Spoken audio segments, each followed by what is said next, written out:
पीले दांत वाली बहू। रंजना कभी ब्रश नहीं करती थी। उसे कितनी बार उसके माँ बाप ने डांटा, लेकिन उसका कोई असर उस पर होता ही नहीं था, जिस कारण से उसके दांत पीले पीले हो जाते हैं। शादी के बाद। अरे बहू, वैसे तो तुझ में कोई कमी नहीं है, पर तेरे दांत इतने पीले कैसे हैं बेटा? कैसे मतलब? कोई सर्जरी थोड़ी ना कराइए। वो तो क्या नाम, मैं ब्रश नहीं करती थी तो पीले हो गए। अब क्या करूं? आप कहें तो लाल करवा लूं या फिर काले? यार ये क्या है, क्यों माँ से लड़ रही हो?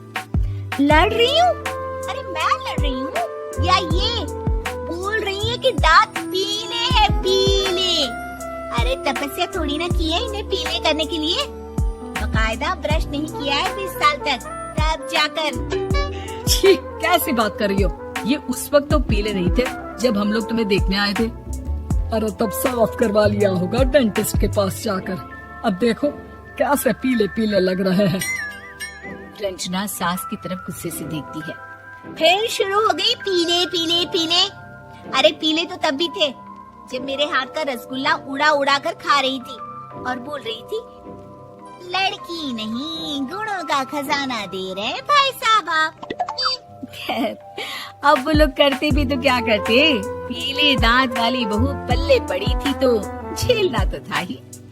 एक दिन कीर्तन में रंजना गाना गा रही थी। अरे कमला बहन, माँ का द्वार है, यहाँ तो सब शुद्ध होकर आते हैं, फिर अपनी बहू को ब्रश भी नहीं करवाती तुम। दूर से पीले पीले दांत भक्ति में बाधा उत्पन्न कर रहे हैं। और कोई 2 साल के बच्चे थोड़ी ना लेकर आई हूँ मैं बहू बनाकर। अच्छी खासी लड़की है, अरे कैसे करवाऊं ब्रश? ये तो उसे खुद करना चाहिए ना। अब माँ बाप तो इसके जैसे तैसे निपटा दिए, ये नहीं सोचा कि सास कैसे संभालेगी। सास बहू को लेकर घर आ जाती है, लेकिन सोच लेती है कि अब इसे लेकर कहीं नहीं जाएगी। अगले रोज बहू कहती है, अरे क्या हो गया, मंदिर नहीं जाना क्या? कीर्तन का वक्त हो रहा है। मेरी मधुर वाणी से कान्हा जी जागते हैं और सोते हैं। आप तो जानती है ना उनकी भक्ति में कितना मन लगता है मेरा। वो क्या है ना, तबीयत ठीक नहीं लग रही है मेरी, आराम करूंगी मैं। तबीयत ठीक नहीं लग रही?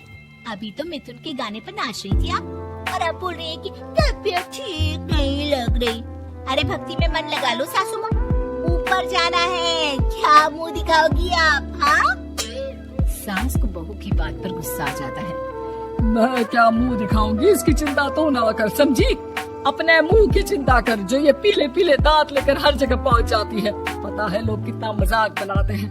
ना जी ना, मैं नहीं जाना कहीं तेरे साथ। तो ये बात है, कोई ना, मत जाओ, मैं अपने कमरे में ही बैठकर भक्ति कर लूंगी। ऊपर वाला दांत थोड़ी ना देखता है, मन देखता है, भावना देखता है। और अरे बस बस, तू सब कुछ दिखा, बस ये सफेद चमकदार दांत ना दिखाना किसी को, है? जा यहाँ से। बहू को सास की बात का कोई फर्क नहीं पड़ता, वो तो जैसी थी वैसी ही रह जाती है। सुबह नहाकर किचन में खाना बनाना, फिर खाना खाना, कीर्तन भजन करना और सो जाना। एक दिन, माँ जी मैं सहेली के घर जा रही हूँ, शाम को लेट आऊंगी। हाँ हाँ तो जाना, मैंने कौन सा तेरी आरती करनी है घर पर बैठकर। रंजना सहेली के घर जाती है, जहाँ वो पार्टी में जाने की तैयारी कर रही होती है। अरे शिखा, कहाँ जाने की तैयारी कर रही है? मैं गलत वक्त पर आ गई क्या?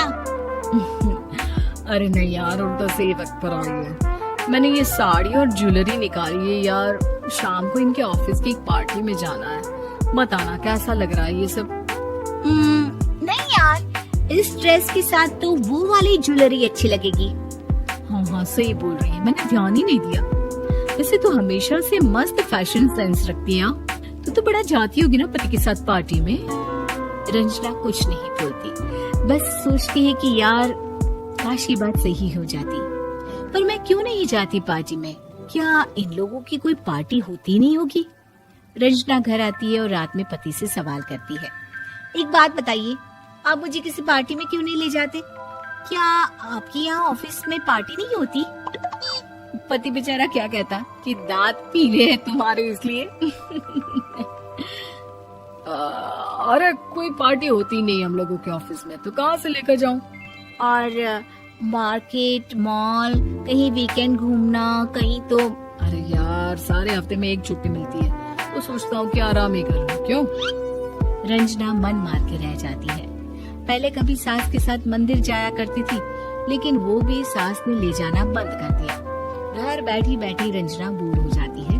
तभी उसे आइडिया आता है और वो मायके जाने का सोचती है। सासू माँ, 2 दिनों के लिए मम्मी के घर जा रही हूँ। अच्छा अच्छा, ठीक है, आराम से जा। और हाँ, माँ से कुछ अच्छी आदत सीख कर आना कि कैसे शरीर के हर भाग की तरह दांतों की सफाई भी जरूरी होती है, समझी? शुरू हो गई ना आप? वो लोग आपकी तरह नहीं है कि छोटी छोटी बात का बतंगड़ बना दे। उन लोगों के लिए मैं मायने रखती हूँ, ना कि मेरे पीले पीले दांत।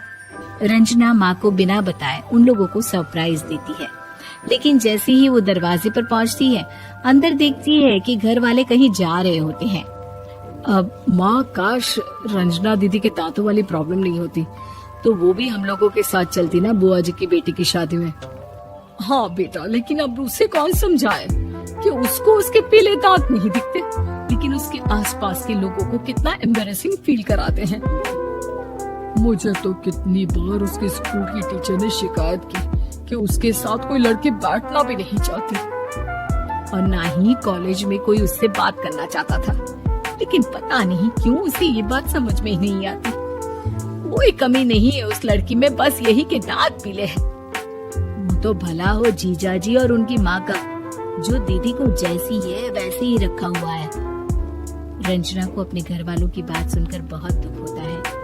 वो सोचती है कि वो क्या करे, लेकिन फिर वो सीधा डेंटिस्ट के पास जाती है, अपने दांत चमकाती है और कसम खाती है कि वो रोज ब्रश करेगी। अरे क्या हो गया? तुम तो 2 दिनों के लिए गई थी ना? पर कोई ना, अच्छा है, चलो आ गई तो। रंजना सास के सामने आकर खड़ी हो जाती है और पूरी स्माइल करती है, उसके चमकदार दांतों को दिखाती हुई। चले मंदिर। माँ, मुझे माफ कर दीजिए, मैंने आप लोगों को बहुत एम्बैरेसिंग फील करवाया। मैं आज से रोज ब्रश करूंगी।